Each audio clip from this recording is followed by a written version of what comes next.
يا أيها الذين آمنوا لا تأكلوا أموالكم بينكم بالباطل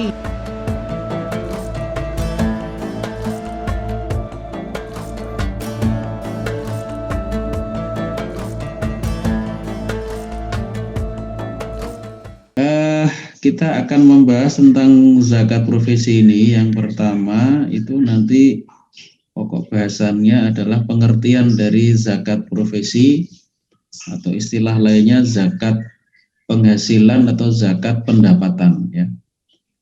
Nah, kemudian dalil-dalil zakat profesi. Zakat profesi itu menurut para penggagasnya itu apa saja dalil-dalilnya. Nah, ini yang akan kita kritisi ya. Berikutnya itu adalah tarjih dan kritik terhadap zakat profesi, karena ternyata zakat profesi ini ada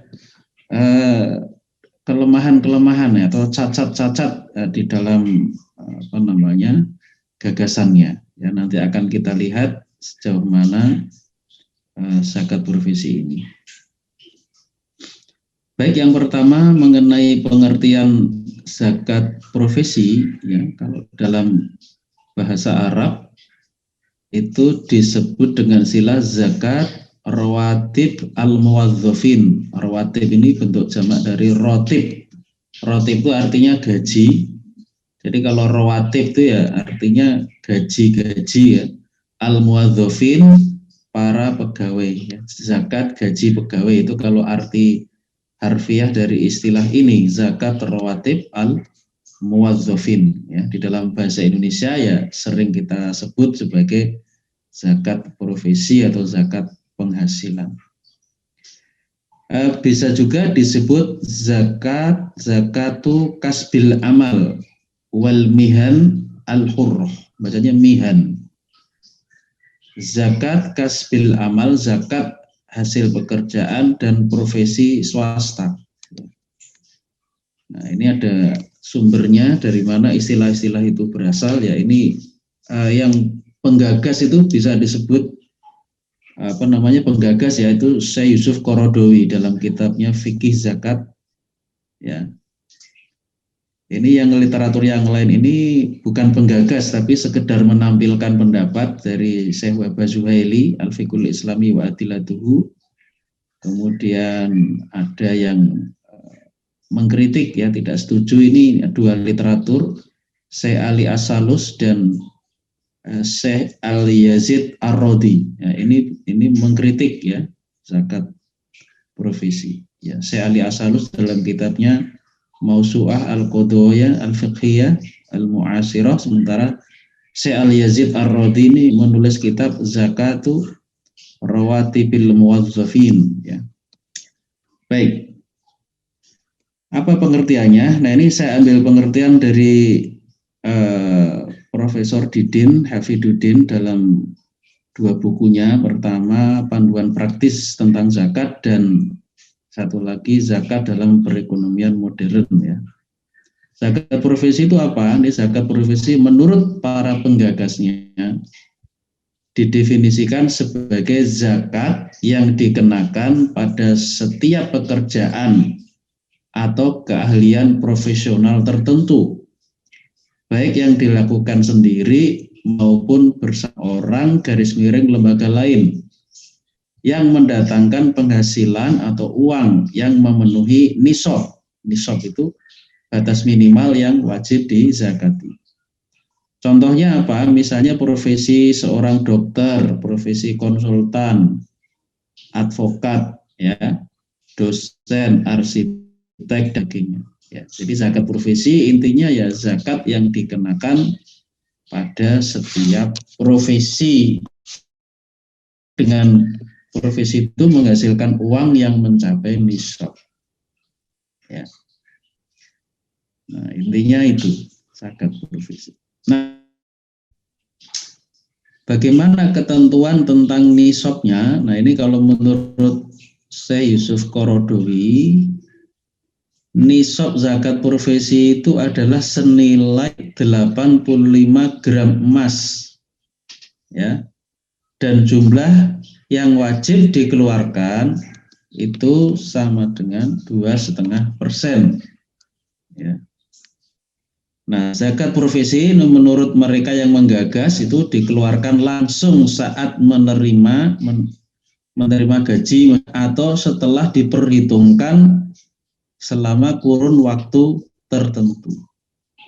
Contoh misalnya, ini ada contoh yang disampaikan oleh Profesor Didin Hafiduddin, misalnya seseorang ini gajinya Rp500.000 per bulan. Kelihatannya kecil banget ya, karena buku ini ditulis sekitar tahun 2005 ya, buku.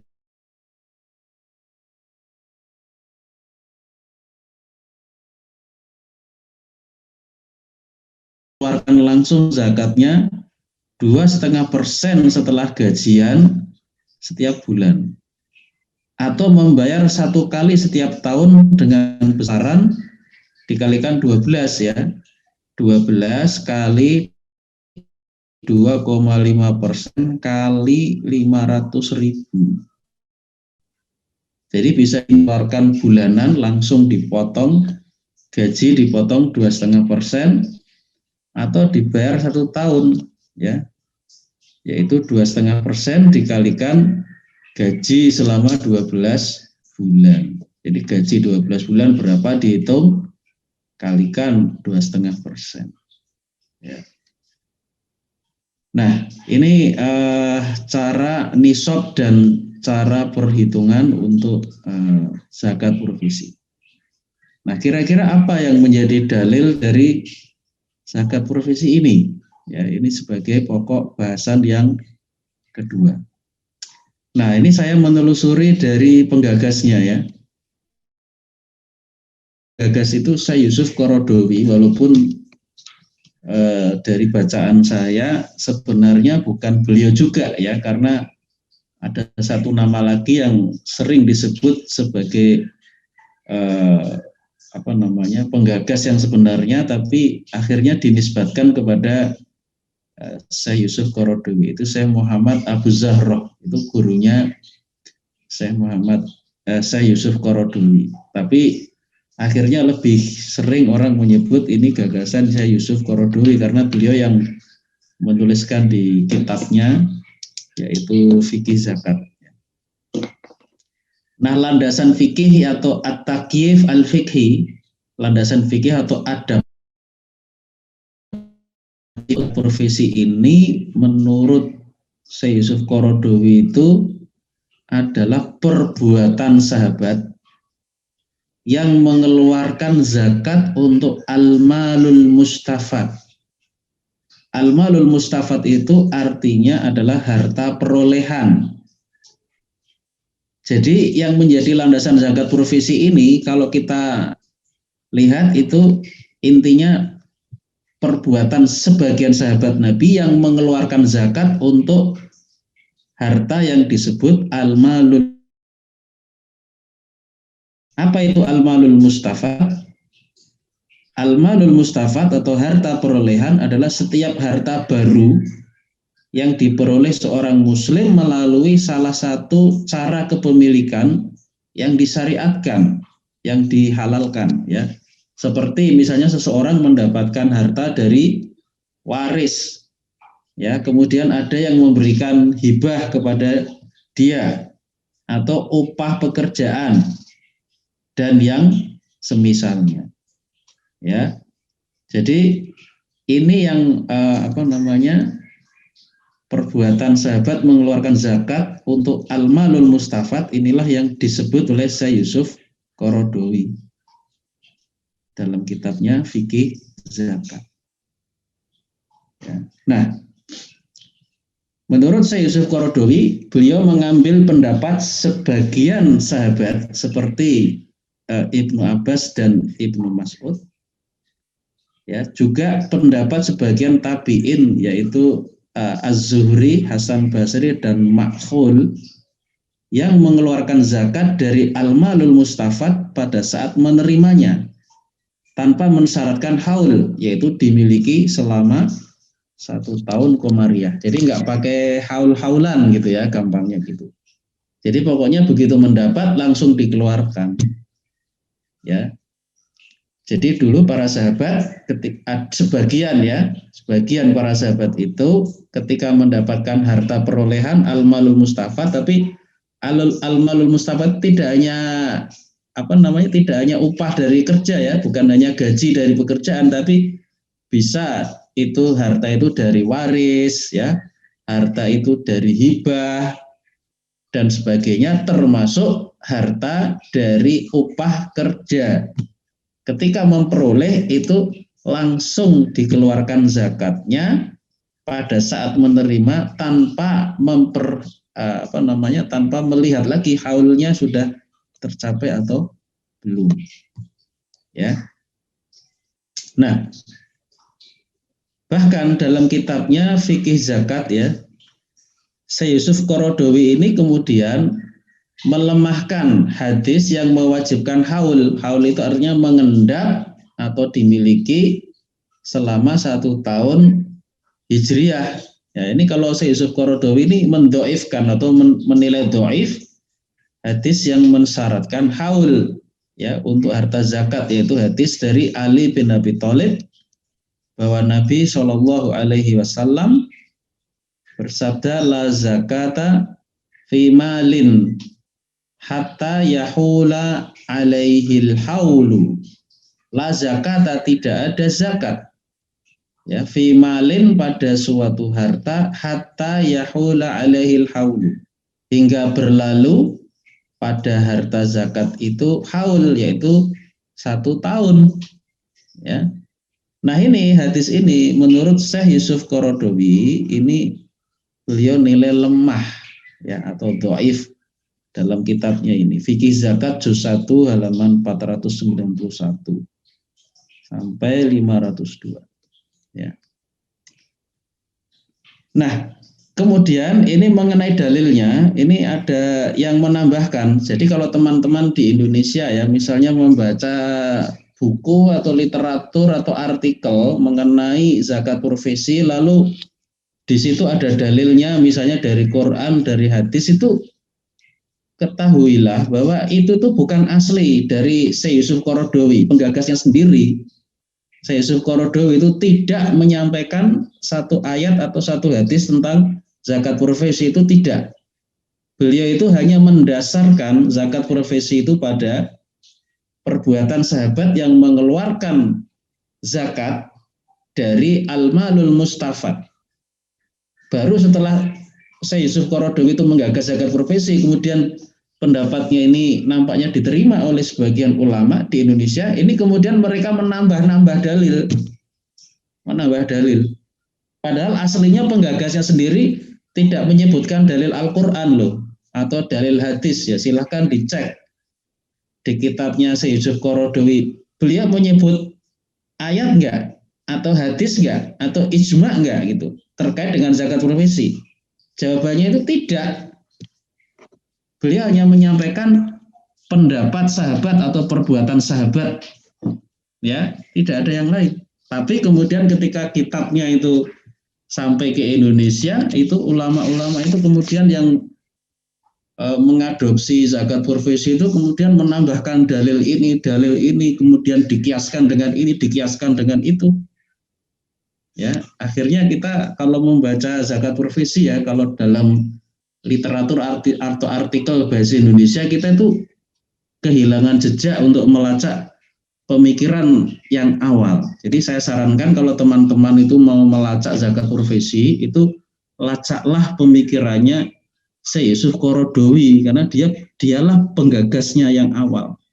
Atau kalau bisa lacak lagi kepada Syekh Muhammad Abu Zahroh, ya, itu dilacak lagi karena beliaulah ini yang pertama kali menggagas itu, ya.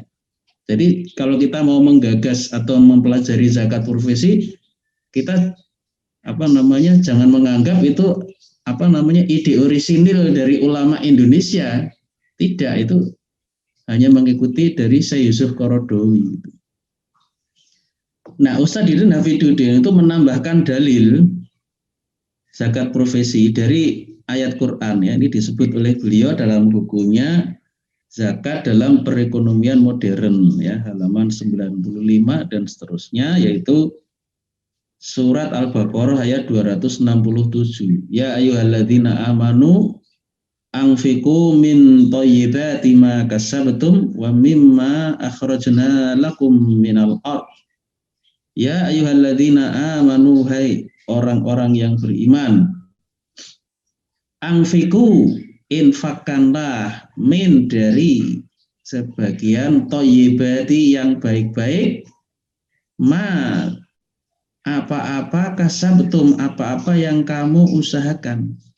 Jadi infakkanlah dari yang baik-baik, dari apa yang kamu usahakan. Yang kamu usahakan ini, kalau menurut Pak Didin Hafidudin nampaknya gini cara berpikir beliau itu, maka sabtum itu artinya ya hasil usahamu itu dari hasil kerjamu, dari hasil kerjamu, dari gajimu, itu infakan gitu, menginfakan dari gajimu yang menjadi hasil dari usahamu, ya. Nah, dari sinilah kemudian ini yang kurang lebih seperti itu, wajhul istidlal, ya, kalau dalam istilah fikih itu wajhul istidlal atau jihadud dalalah, cara memahami suatu ayat yang dari situ bisa menghasilkan kesimpulan. Itu nampaknya dari ini, anfiku min thayyibati ma kasabtu, infakanlah sebagian dari hasil usahamu yang baik-baik. Nah, hasil usaha ini dipahami ya dari profesi tadi, sebagai arsitek, sebagai dosen, sebagai advokat. Kalau yang kamu usahakan menghasilkan uang itu infakanlah, nah itu dipahami itu adalah zakat profesi, ya. Nah, oke. Sekarang bagaimana duduk persoalannya atau kritiknya? Nah, ini pada pokok bahasan ketiga saya memberikan kritik bahwa yang namanya zakat profesi itu, setelah saya melakukan kajian dan tarjih, zakat profesi itu tidak mempunyai dalil yang kuat, sehingga hukumnya itu tidak wajib, dan jika dilaksanakan hukumnya tidak sah. Karena apa? Tidak memenuhi syarat haul. Yang namanya zakat itu kriterianya dua. Yang pertama itu nisab, mencapai nisab. Dan yang kedua itu haul, yaitu sudah mengendap atau dimiliki selama 1 tahun. Ini belum memenuhi haul sudah dikeluarkan zakatnya. Bagaimana? Ketika ada suatu hukum tapi tidak memenuhi syaratnya. Suatu hukum tidak memenuhi syaratnya itu bagaimana? Contoh, orang sholat, syaratnya berwudu. Ada orang sholat tidak memenuhi syaratnya, tidak berwudu, terus sholatnya bagaimana? Mau kita bilang apa sholat orang yang nggak berwudu? Jawabannya ya tidak sah, karena syaratnya yaitu berwudu itu tidak dilakukan, gitu. Ya. Apa alasan saya di sini? Yang pertama, ini dalilnya, ya, dalil utama dari zakat profesi itu seperti dijelaskan oleh Syekh Yusuf Qaradawi, itu dalam ilmu usul fikih itu disebut ijtihad sahabat mengenai al-malul mustafad yang tidak mensyaratkan haul. Jadi ini ijtihad sahabat kalau dalam ilmu usul fikih itu disebut disebut dengan madhabus sohabi, ya, madhab as-sohabi, ya, pendapat atau ijtihad dari sahabat, ya, bukan ijma' loh, ya, jangan keliru dengan ijma'. Kalau ijma' para sahabat, kalau bahasa Arabnya itu ijma'us sahabat, kesepakatan para sahabat itu adalah sumber hukum atau dalil syar'i. Setelah Quran, setelah hadis, itu ada ijma' dan qiyas. Nah, ijma' itu yang paling kuat itu adalah ijma' as-sahabat, ijma'us sahabat atau kesepakatan para sahabat Nabi. Itu sumber hukum yang mu'tabar, ya, khususnya ijma' sahabat, ya. Al-Quran, as-sunnah, ijma' sahabat dan qiyas itu disebut dalil syar'i yang mu'tabar, yang kuat. Ya.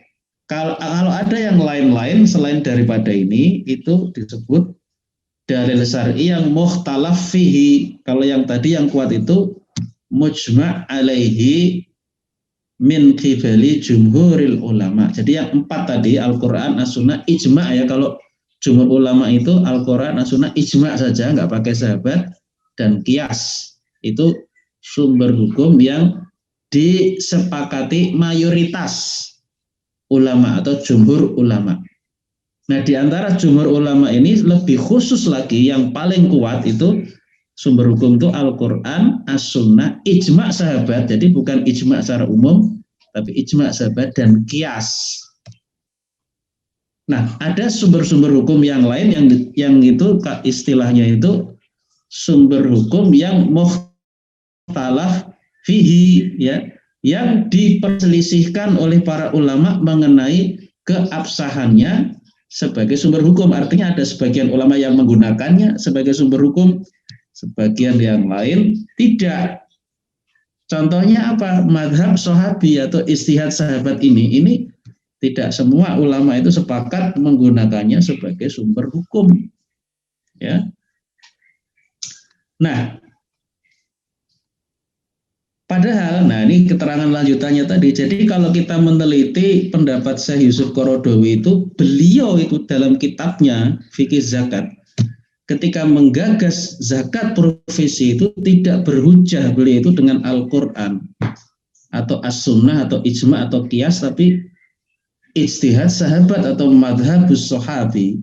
Nah, ini kritiknya ini adalah kritik secara ilmu usul fikih, bukan kritik fikih tapi kritik usul fikih sebenarnya. Yaitu ijtihad sahabat ini bukan dalil syariah atau sumber hukum yang kuat atau muktabar yang wajib didasarkan pada dalil yang qat'i. Jadi yang namanya dalil syariah itu sebenarnya bagian dari pokok agama atau al-usul istilahnya. Ya. Jadi ada usul, ada furu'. Usul itu pokok, ya, furu' itu cabang. Yang disebut dengan usul itu ada dua. Pertama itu adalah akidah Islam, akidah. Dan yang kedua itu adalah dalil syar'i atau sumber hukum. Itulah yang disebut dengan al-usul, ya, persoalan pokok. Nah, ini persoalan usul ini dalilnya itu harus dalil yang qat'i. Kalau furu' itu boleh qat'i, boleh dzonni, tidak harus qat'i, bisa dzonni, itu diterima dalam masalah furu'. Furu' itu artinya apa? Masalah-masalah hukum syara', masalah cabang, ya, hukum syara'. Tapi kalau masalah akidah dan masalah dalil syar'i itu adalah persoalan usul yang dalilnya itu harus qat'i. Nah, yang memenuhi kriteria dalil qat'i itu hanya 4 tadi, Al-Quran, As-Sunnah, Ijma' sahabat, dan Qiyas. Ya, yang lainnya itu tidak memenuhi syarat. Jadi kehujahan madhab sahabi sebagai dalil syariah atau sebagai sumber hukum itu hanya didasarkan pada dalil yang dzonni atau didasarkan pada dalil-dalil yang tidak tepat istidlalnya.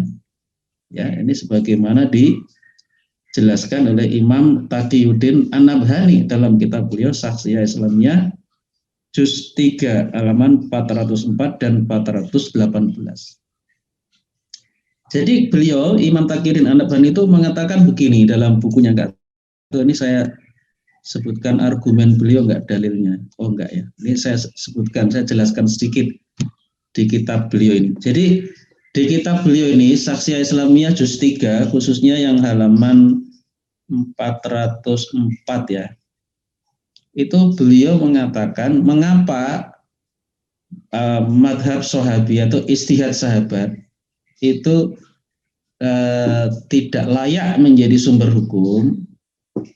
Beliau mengajukan dalil begini, Imam Taqiyuddin An-Nabhani itu dalilnya surat Al-Hasyr ayat 7 yang bunyinya a'udzubillahi minasyaitonirrajim wa ma atakumur rasulu fakhudhuhu wa ma nahakum anhu fantahu.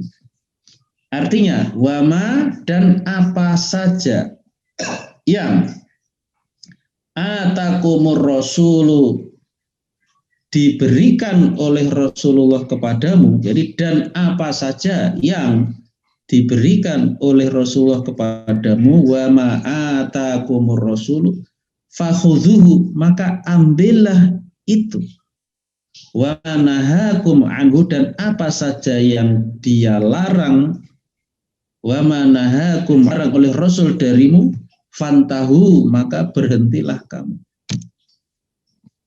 Nah, dari ayat ini Imam Taqiyuddin An-Nabhani mengatakan, kalau dari Rasul ambillah, berarti beliau mafhum mukhalafahnya, pengertiannya, pengertian sebaliknya, apa saja yang datang dari selain Rasul, apa saja yang datang kepada kamu tapi selain dari Rasul, itu jangan kamu ambil. Jangan kamu ambil, dalam hal ini jangan kamu ambil dalil syariah. Termasuk pendapat atau ijtihad sahabat, itu kan berasal dari sahabat, bukan berasal dari Rasul. Yang diperintahkan di dalam Al-Quran itu apa saja yang diberikan oleh Rasul nih kepada kamu, yang diberikan oleh Nabi Muhammad kepada kamu, ambillah. Ya.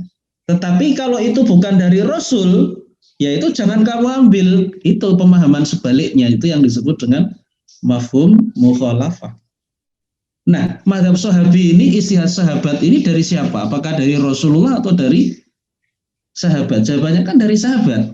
Maka disinilah kemudian Imam Taqiyuddin An-Nabhani itu menolak, tidak menerima mazhab sahabat itu sebagai sumber hukum atau sebagai dalil syar'i atau sebagai masadirul ahkam. Ya. Nah, tetapi beliau mengatakan walaupun pendapat atau ijtihad sahabat itu bukan sumber hukum, tetapi diterima sebagai hukum, sebagai pendapat, ya.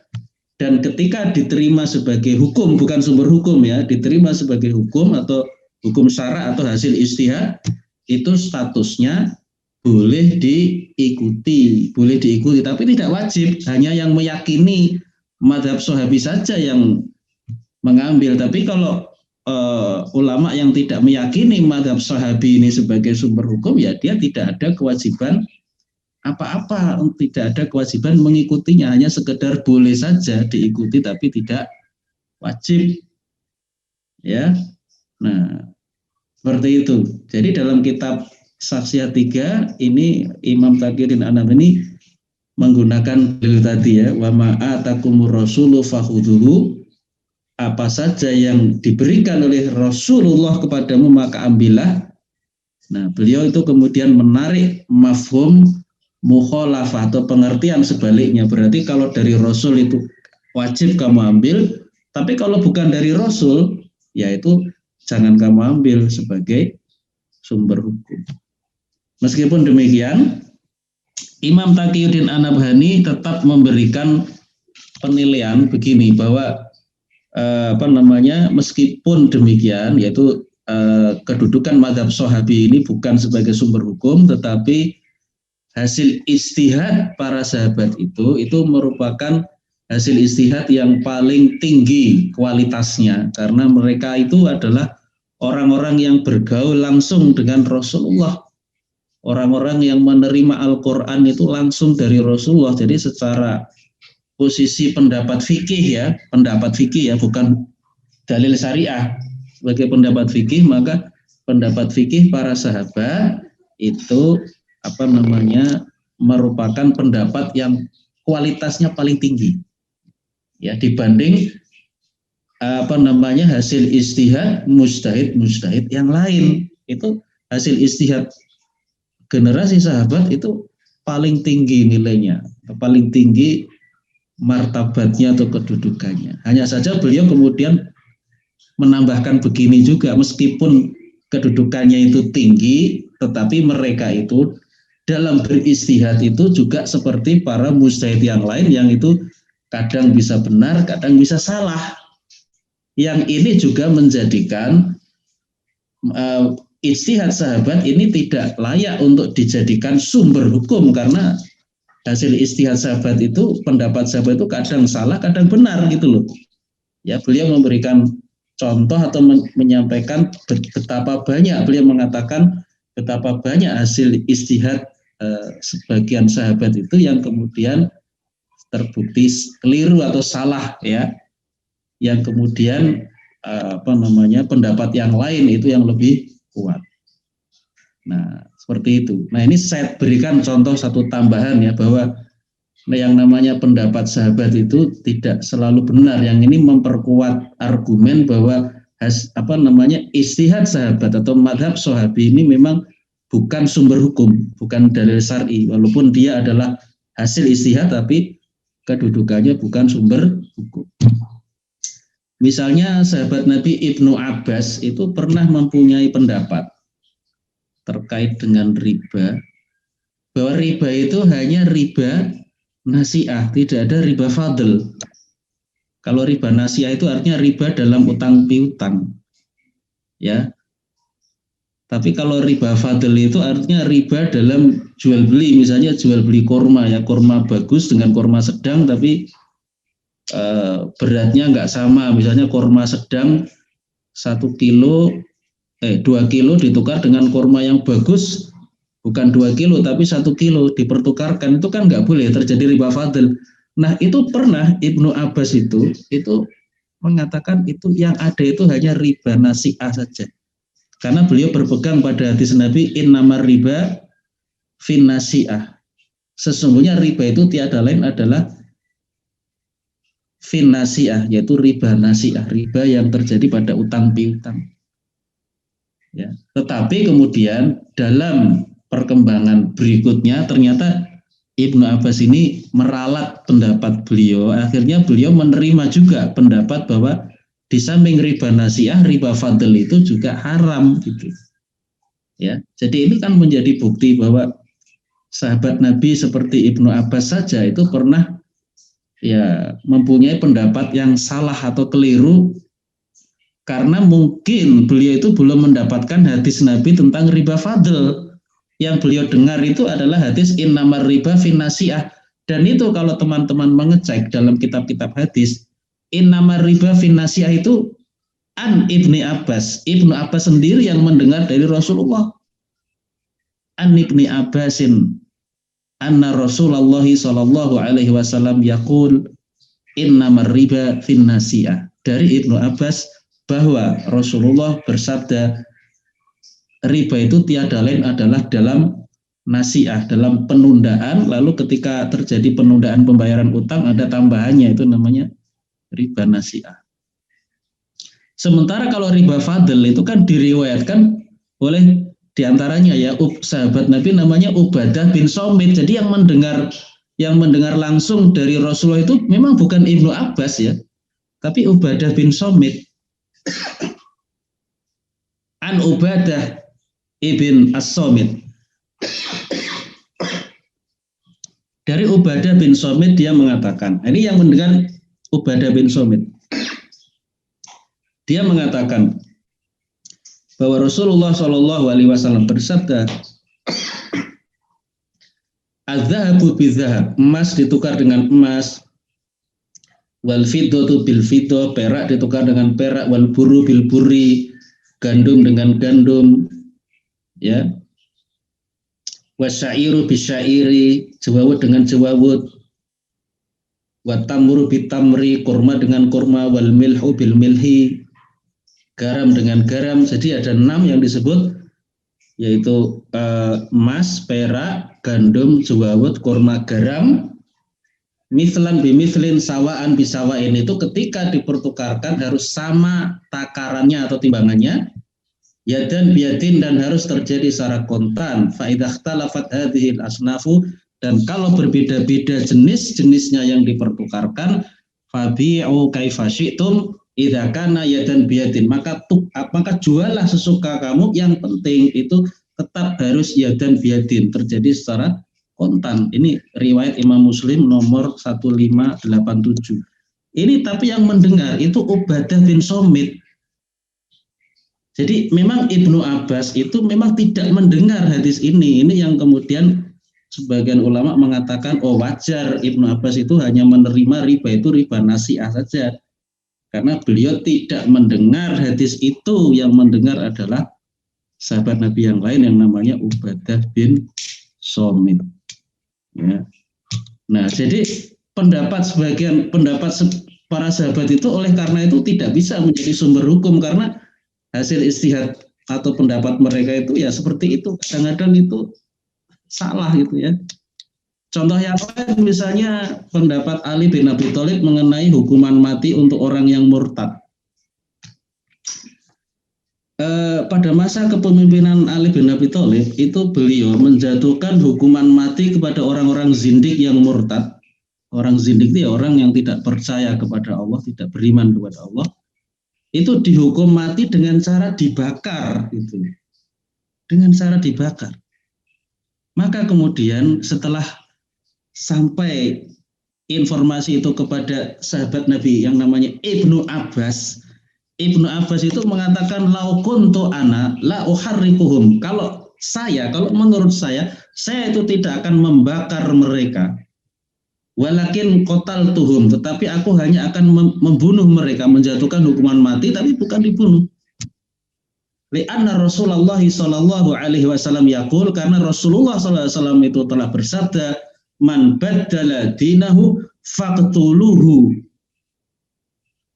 Barang siapa yang mengganti agamanya dari Islam kepada agama lain, murtad, faqtuluhu, maka bunuhlah dia. Artinya hukumlah dia dengan hukuman mati, tapi bukan dibakar, maksudnya gitu.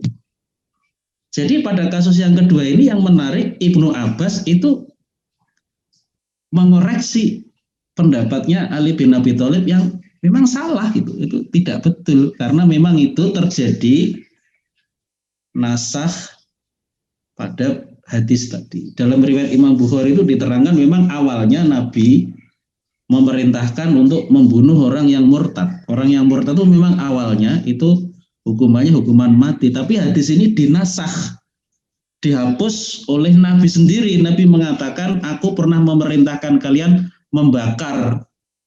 Nah, sekarang aku perintahkan kalian bukan membakar, tapi bunuh dia atau hukumlah dia hukuman mati, karena tidak layak ada yang membakar manusia dengan api kecuali Tuhannya api. Itu Nabi menasakh, menghapuskan hukum yang sebelumnya dengan hukum yang baru. Nah, ini kemungkinan juga Sayyidina Ali bin Abi Thalib itu tidak mengetahui terjadinya proses nasakh ini, karena nasakh ini juga mungkin ada sahabat yang tahu terjadi nasakh, ada dalil yang terdahulu kemudian dihapus atau dinasakh dengan yang kemudian, atau ada yang nggak tahu sehingga yang diamalkan itu yang dalil yang pertama, sehingga dalil yang kedua yang menghapus itu nggak sampai beritanya kepada sahabat itu. Nah, jadi yang ingin saya maksudkan dengan penjelasan contoh-contoh ini adalah bahwa pendapat sahabat atau istihad sahabat itu memang itu kedudukannya walaupun sangat tinggi karena mereka itu bergaul dengan Rasulullah, tetapi sebagai hasil istihad itu juga bisa salah, bisa benar, sebagaimana para mujtahid yang lain seperti Imam Syafi'i, Imam Abu Hanifah, Imam Malik, ya, kemudian imam-imam yang lain. Ya, karena namanya istihad itu kan memang begitu, bisa salah, bisa benar. Rasulullah Shallallahu Alaihi Wasallam mengatakan, "Idza ijtahadal hakimu fa asaba falahu ajroni, wa in ijtahada fa akhta'a falahu ajrun wahidun." Seorang hakim itu apabila beristihad dan benar, maka dia mendapat 2 pahala. Dan kalau mereka beristihad akan tetapi salah, maka dia mendapatkan 1 pahala. Nah, oke ya. Jadi ini kedudukan madhab sahabat atau madhabus sahabi atau istihad sahabat itu seperti itu. Bukan dalil syar'i yang kuat, ya, meskipun ada ulama yang menganggapnya sebagai dalil syar'i, itu memang ada. Tetapi yang lebih kuat menurut jumhur ulama itu bukan dalil syar'i, bukan sumber hukum. Nah, ini mempunyai akibat, mempunyai konsekuensi bahwa pendapat-pendapat yang didasarkan kepada madhab sahabi itu tidak mempunyai kedudukan yang kuat di mata ulama yang tidak menggunakan mazhab Syafi'i ini sebagai dalil. Ketika ulama itu tidak menggunakan mazhab Syafi'i sebagai dalil, maka hukum-hukum yang dalilnya mazhab Syafi'i itu otomatis hukum itu lemah secara tarjih, itu yang disebut dengan marjuh. Itu hukum itu otomatis lemah. Kenapa? Karena didasarkan pada sumber hukum yang juga lemah gitu. Termasuk di dalam hal ini juga yang disebut dengan zakat profesi. Jadi zakat profesi ini kalau dilihat dalilnya itu bukan Al-Quran, bukan hadis, bukan ijma, bukan qiyas, melainkan pendapat sahabat atau madhab sahabi. Ya, kalaupun ada yang memberikan dalil itu ulama-ulama tapi yang belakangan, bukan Syekh Yusuf Qaradawinya sendiri sebagai penggagasnya. Oke, alasan yang kedua mengapa zakat profesi tadi saya katakan itu pendapat yang lemah, ya, dan tidak sah jika diamalkan, karena begini, pendapat yang lebih kuat, yang rojih mengenai harta perolehan atau al-malul mustafad adalah pendapat dari jumhur ulama, yaitu harta tersebut tidak wajib dikeluarkan zakatnya hingga memenuhi syarat berlalunya haul. Nah, mereka ini yang seperti Syekh Yusuf Qaradawi tadi itu tidak menggunakan haul, karena menurut beliau ini hadisnya itu lemah, itu hadis tentang haul itu dhaif, didhaifkan gitu loh. Sementara jumhur ulama enggak, tidak dhaif gitu. Ya. Nah, jadi kalau menurut ulama jumhur itu harus haul dulu kalau mau mengeluarkannya gitu. Nah, inilah pendapat sahabat seperti Abu Bakar Siddiq, Umar bin Khattab, Utsman, dan Ali. Dan ini juga pendapat imam mazhab yang 4, yaitu Imam Abu Hanifah, Imam Malik, Imam Syafi'i, dan Imam Ahmad bin Hanbal radhiyallahu anhum. Semoga Allah meridai mereka. Jadi memang pendapat yang lebih kuat itu harta perolehan. Kalau menurut Ibnu Abbas itu tadi kan begitu diperoleh langsung dikeluarkan. Misalnya ada orang yang memberikan hibah, ada orang mendapat waris, ada orang yang mendapat upah dari kerjanya, langsung dikeluarkan zakatnya.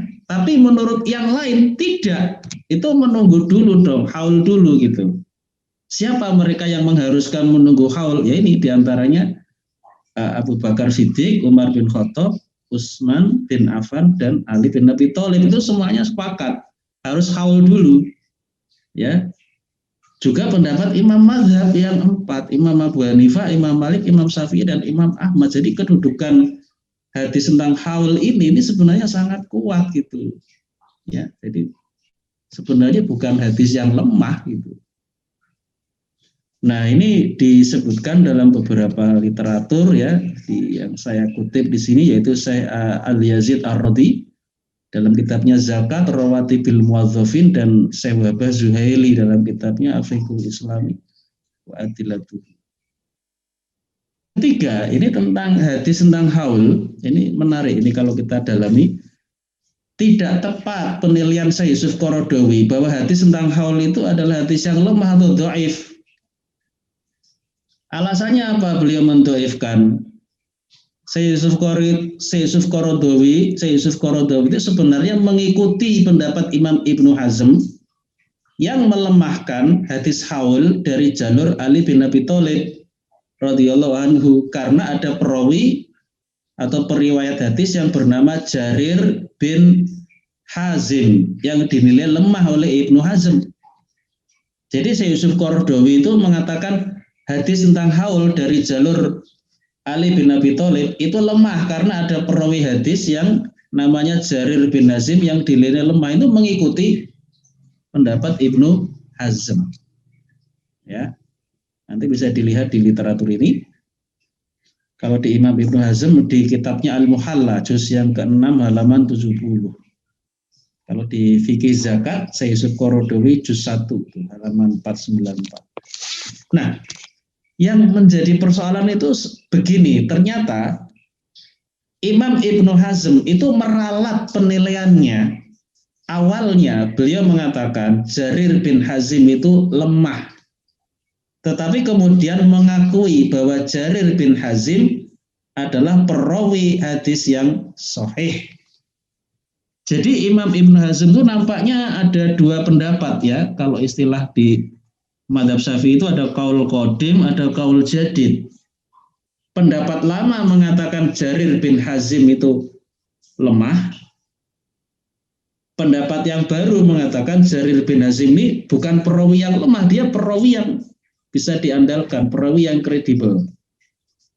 Ya, ini namanya ulama itu biasa ada ijtihad yang setelah dilihat lagi, aduh kelihatannya kok salah itu ya, dia ralat. Itu biasa. Ya, seperti Imam Syafi'i sendiri kan punya pendapat ada yang namanya qaul qadim, qaul jadid. Ya, karena begitu seseorang itu semakin luas ilmunya, semakin mendalam usul fikihnya itu, kemudian ketika dia mereview, menilai pendapat-pendapat yang lama itu akhirnya waduh salah ini pendapat saya yang lama. Akhirnya dia ralat, dia keluarkan pendapat baru, itu wajar. Nah, Imam Ibnu Hazm itu begitu.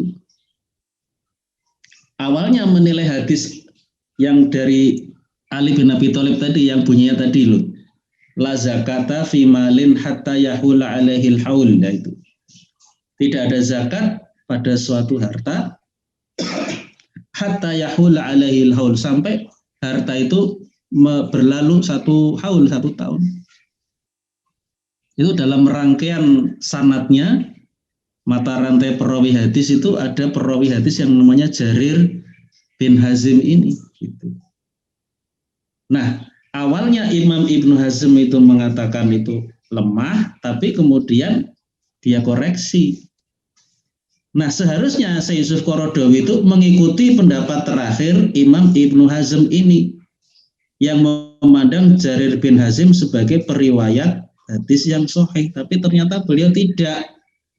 Ya, ini juga barangkali namanya juga mustahil, itu bisa kelirunya di situ. Beliau mengikuti pendapat ulama, nggak taunya pendapat ulama itu ternyata itu sudah qaul qadim gitu, ada yang lebih update lagi, yang update-nya itu tidak sempat dipelajari atau luput gitu loh.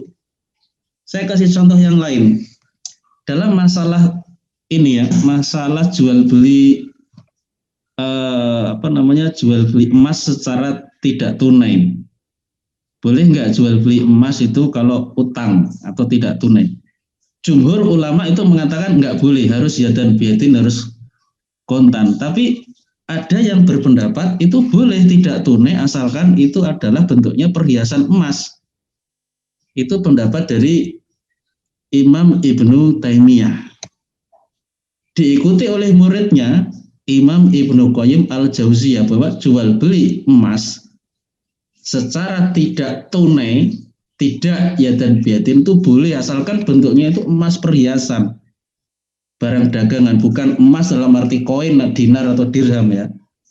Kalau dinar dirham itu kalau dipertukarkan nggak boleh, menurut mereka juga harus kontan. Tapi kalau perhiasan, menurut Ibnu Taimiyah itu boleh tidak tunai. Diikuti oleh Ibnu Qayyim al-Jauziyah, sama dengan gurunya Ibnu Taimiyah. Tetapi yang menarik itu ternyata Ibnu Taimiyah itu berubah loh pendapatnya itu. Dia pernah ditanya, ini di kitab Majmu'ul Fatawa, Ibnu Taimiyah itu pernah ditanya apa hukumnya menjual belikan emas dalam bentuk pegangan pintu. Apakah boleh dibayar tunai atau apakah harus tunai, apakah boleh dibayar utang? Pegangan pintu itu kalau bahasa Jawanya grendel ya. Kalau pintu kan mesti ada pegangan pintu. Ini kalau itu terbuat dari emas, itu gimana jual belinya, boleh nggak itu dijual belikan secara utang? Ibnu Taimiyah mengatakan tidak boleh. Itu harus kontan ya dan biadin. Ini artinya apa? Beliau itu punya pendapat baru. Ibnu Taimiyah itu punya pendapat baru tentang jual beli perhiasan emas ya. Yang semula perhiasan emas itu boleh utang, tidak tunai, kemudian menjadi nggak boleh, harus kontan juga. Kenapa? Karena perhiasan pegangan pintu itu kan tidak termasuk uang, kan tidak termasuk dinar dan dirham, tapi termasuk hitungannya perhiasan. Tapi Ibnu Qayyim al-Jauziyah itu tidak meralat pendapatnya, dan ini ulama-ulama zaman modern sekarang yang mengikuti pendapat Ibnu Taimiyah itu nampaknya juga tidak mengikuti pendapat yang update, yang paling baru dari Ibnu Taimiyah, bahwa jual beli emas dalam bentuk pegangan pintu atau grendel itu tidak boleh kecuali yadan biadin, harus kontan. Nah, ini memang kadang-kadang begitu. Ada pendapat ulama yang diikuti, ternyata dia berubah, kita nggak tahu gitu. Nah, itulah yang terjadi pada Syekh Yusuf Qaradawi. Beliau awalnya mengikuti Imam Ibnu Hazm yang melemahkan hadis tentang haul, ternyata Imam Ibnu Hazm berubah pendapat. Syekh Yusuf Qaradawi ternyata tidak. Saya nggak tahu ya update sekarang. Karena bisa jadi kalau kita teliti Syekh Yusuf Qaradawi sekarang kan beliau punya situsnya di internet ya. Itu bisa jadi ada pendapat-pendapat yang baru. Tapi saya belum update juga. Nah, oke. Kemudian yang keempat, ini tidak tepat istidlal dari Ustadz Didi Nafiduddin yang mewajibkan zakat profesi berdasarkan surat Al-Baqarah 267 tadi. Itu istidlal itu artinya penggunaan dalil untuk menghasilkan kesimpulan hukum. Mengapa? Karena meskipun dalil itu berlaku umum, anfiqu min thayyibati ma kasabtum. Di sini ada kalimat umum, ma ya. Infakkanlah dari yang baik-baik, dari apa-apa atau apapun yang menjadi usahamu. Jadi ma ini nampaknya yang lafadz umum yang dijadikan dalil oleh beliau. Tetapi sebenarnya keumuman dalil itu telah dikhususkan oleh hadis-hadis Nabi mengenai harta-harta tertentu yang wajib dizakati. Jadi sudah ada dalil yang mengkhususkan berdasarkan hadis-hadis Nabi. Harta yang wajib dizakati itu sudah dikhususkan. Hanya 4 macam saja, tidak ada yang lain. Pertama, zakat binatang ternak, zakatul mawasi, kemudian zakat hasil pertanian dan buah-buahan, zakat zuru' wa thimar, kemudian zakat barang perdagangan, zakat urudi tijarah, kemudian yang keempat, zakat emas dan perak, zakatul zahab wal fiddah. Jadi sudah dikhususkan pada yang 4 ini, tidak ada yang lain. Ya. Jadi walaupun ini ayatnya itu umum, anfiqu min thayyibati ma kasabtum, ma itu umum memang, tapi keumuman ini sudah dijelaskan oleh Nabi dengan dalil-dalilnya yang khusus, bahwa apa yang kamu usahakan itu tidak semuanya, tapi 4 ini sudah dijelaskan oleh Nabi. Itu. Nah, jadi zakat itu hanya wajib jika ada keterangan atau bayan berupa teks atau nas dari syariah. Jika tidak ada keterangan berupa nas, maka hukumnya tidak wajib dizakati. Disinilah Imam Taqiyuddin An-Nabhani mengatakan begini. Dalam kitabnya Muqaddimah Dustur juz 2 halaman 92, az-zakatu la tu'khadhu illa minal amwalil lati ayyanahu syar'u wa la tu'khadhu min ghairihi. Zakat itu tidaklah diambil kecuali dari harta-harta yang telah dijelaskan oleh nas syara', dan tidak diambil zakat dari selain itu yang tidak dijelaskan oleh syara'. Jadi zakat profesi itu dijelaskan apa enggak oleh dalil-dalil syara'? Tidak dijelaskan. Yang dijelaskan itu hanya 4 macam tadi. Ya, oke. Kesimpulannya adalah yang pertama, zakat profesi tidak wajib dan jika dilaksanakan tidak sah karena tidak memenuhi syarat haul. Seperti orang sholat tidak berwudu, itu tidak sah itu sholatnya.